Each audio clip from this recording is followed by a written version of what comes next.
السلام علیکم عزیز دوستو۔ ایک بار سلطان غیاث الدین بلبن نے بابا فرید رحمۃ اللہ علیہ کی خدمت میں سونے کی اشرفیوں سے بھرے ہوئے 2 تھال ارسال کیے۔ آپ نے لنگر خانے کے منتظم حضرت بدر الدین اسحاق رحمۃ اللہ علیہ سے پوچھا، آج لنگر خانے میں کتنی رقم درکار ہے؟ انہوں نے عرض کیا، آج صرف 1 سرخ سکہ کافی ہوگا۔ آپ نے فرمایا، 1 سکہ رکھ لو اور باقی رقم ضرورت مندوں میں تقسیم کر دو۔ انہوں نے عرض کیا، 1 سکہ لنگر خانے کے انتظامات کے لیے قرض لیا تھا، اس کی ادائیگی بھی باقی ہے۔ آپ نے فرمایا، وہ سکہ بھی رکھ لو اور باقی رقم تقسیم کر دو۔ انہوں نے رات کے اندھیرے میں وہ سکے تقسیم کیے۔ اتفاق سے 1 سکہ زمین پر گر گیا اور وہیں پڑا رہ گیا۔ تقسیم کا کام ختم ہو چکا تو مولانا کی نظر اس سکے پر پڑی۔ انہوں نے اس سکے کو اٹھا کر اپنے لباس کی جیب میں رکھ لیا کہ کل لنگر خانے میں کام آئے گا۔ عشاء کی نماز کا وقت ہوا اور بابا فرید رحمۃ اللہ علیہ امامت کے لیے کھڑے ہوئے۔ ابھی سورہ فاتحہ کی تلاوت مکمل ہی ہوئی تھی کہ آپ نے نیت توڑ دی۔ تمام مقتدیوں کو حیرت ہوئی، لیکن سب خاموش رہے۔ دوبارہ نیت باندھی اور ابھی نصف نماز بھی مکمل نہ ہوئی تھی کہ پھر نیت توڑ دی۔ غرض 3-4 مرتبہ ایسا ہوا۔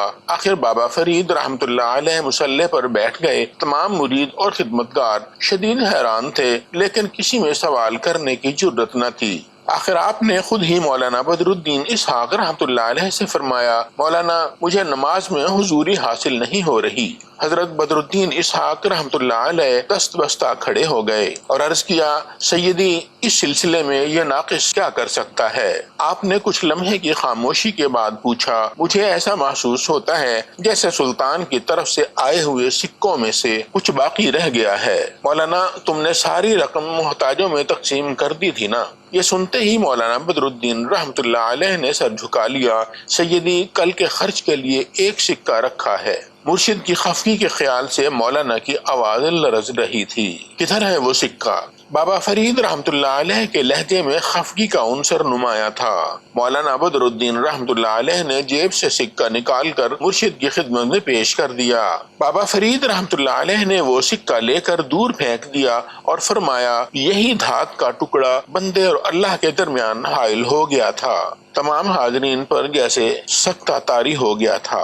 آپ رحمۃ اللہ علیہ نے مولانا بدر الدین رحمۃ اللہ علیہ کو مخاطب کر کے فرمایا، مولانا کیا ہو گیا تمہیں؟ درویش ہو کر مادی اسباب پر بھروسہ کرتے ہو۔